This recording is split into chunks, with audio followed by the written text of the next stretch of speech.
আমাদের DFA convener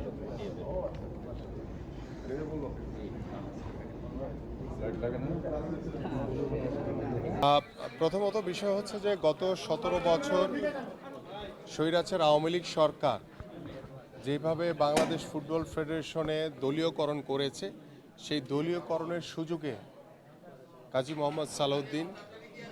যিনি বারবার আওয়ামী লীগের প্রভাব খাটিয়ে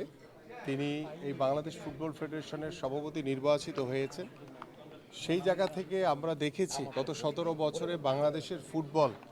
যতই দিন গেছে ততই অধঃপতনের দিকে চলে গেছে। সেটা আমাদের গ্রাসরুট লেভেল থেকে শুরু করে আমাদের একদম টপ লেভেল পর্যন্ত বাংলাদেশের ফুটবল ধ্বংসের পথে।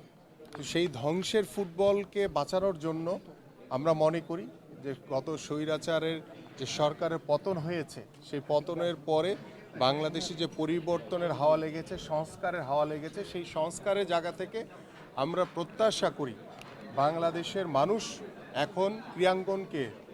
দলীয়করণ মুক্ত দেখতে চায়, রাজনৈতিকরণ মুক্ত দেখতে চায়। সেই জায়গা থেকে আমরা মনে করেছি যে রুহুল আমিন তরফদার সাহেব তিনি একজন দলমতের ঊর্ধ্বে গিয়ে তিনি বাংলাদেশের ফুটবলের জন্য নিবেদিত হয়ে কাজ করবেন এবং বাংলাদেশের ফুটবলের যে প্রত্যাশা যে আমরা গ্রাসরুট লেভেল থেকে শুরু করতে চাই, এটা গত 20 বছর ধরে আমরা নিজেরাই বলে আসছি। যখন আমি খেলেছি তখন থেকে বলছি,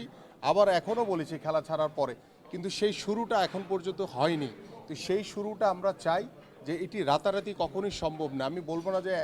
এক টার্মের মেয়াদে তিনি পরিপূর্ণভাবে সফল হবেন, সেটার জন্য আমাদের মিনিমাম 10 থেকে 15 বছর বা 20 বছরের সময় দিতে হবে। বাট সেই শুরুটা করতে চাই, যে শুরুটা বাংলাদেশের মানুষ স্বাধীনতার পরে দেখতে চেয়েছিল, সেই শুরুটা আমরা এখন করতে চাই। এবং আমরা চাই যে বাংলাদেশের ক্রীড়াঙ্গনে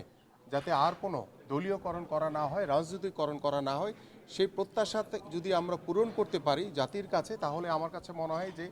এই বাংলাদেশের পরিবর্তনের যে হাওয়া, যে সংস্কারের হাওয়া, সেটা পরিপূর্ণভাবে আমরা কাজে লাগিয়ে বাংলাদেশের ফুটবল না শুধু বাংলাদেশের অন্যান্য স্পোর্টসও আমরা ব্যাপক কাজে লাগাতে পারবো এবং ব্যাপক সফলতার দিকে আমরা এগিয়ে যেতে পারবো। আমাদের পক্ষ থেকে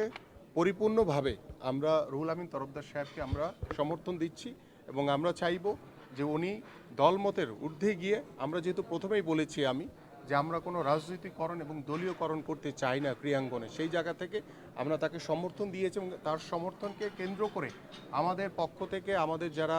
ক্রীড়া সংগঠক রয়েছেন, সাবেক খেলোয়াড় রয়েছেন, যথার্থভাবে তাকে সহায়তা করবেন। এবং যারা এখনও, আমি একটু আগে শুনলাম যে বাংলাদেশ ফুটবল ফেডারেশনে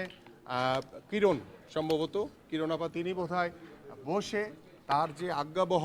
যারা কাউন্সিলর তাদেরকে ডেকে এনে চিঠি দিচ্ছেন, এটা অত্যন্ত বেআইনি কাজ। এবং আমরা মনে করি এই বিষয়টি নিয়ে আমরা এফসি এবং ফিফার সাথে আমরা কথা বলে এই যে অবৈধভাবে যে তাদের বিরুদ্ধে যে অভিযোগ উঠেছে, সেই অভিযোগটি যদি প্রমাণিত হয় তাহলে এটার বিষয়ে আমরা বাংলাদেশের একজন নাগরিক হিসেবে আমাদের যা করণীয় আছে সেটা অবশ্যই আমরা করব।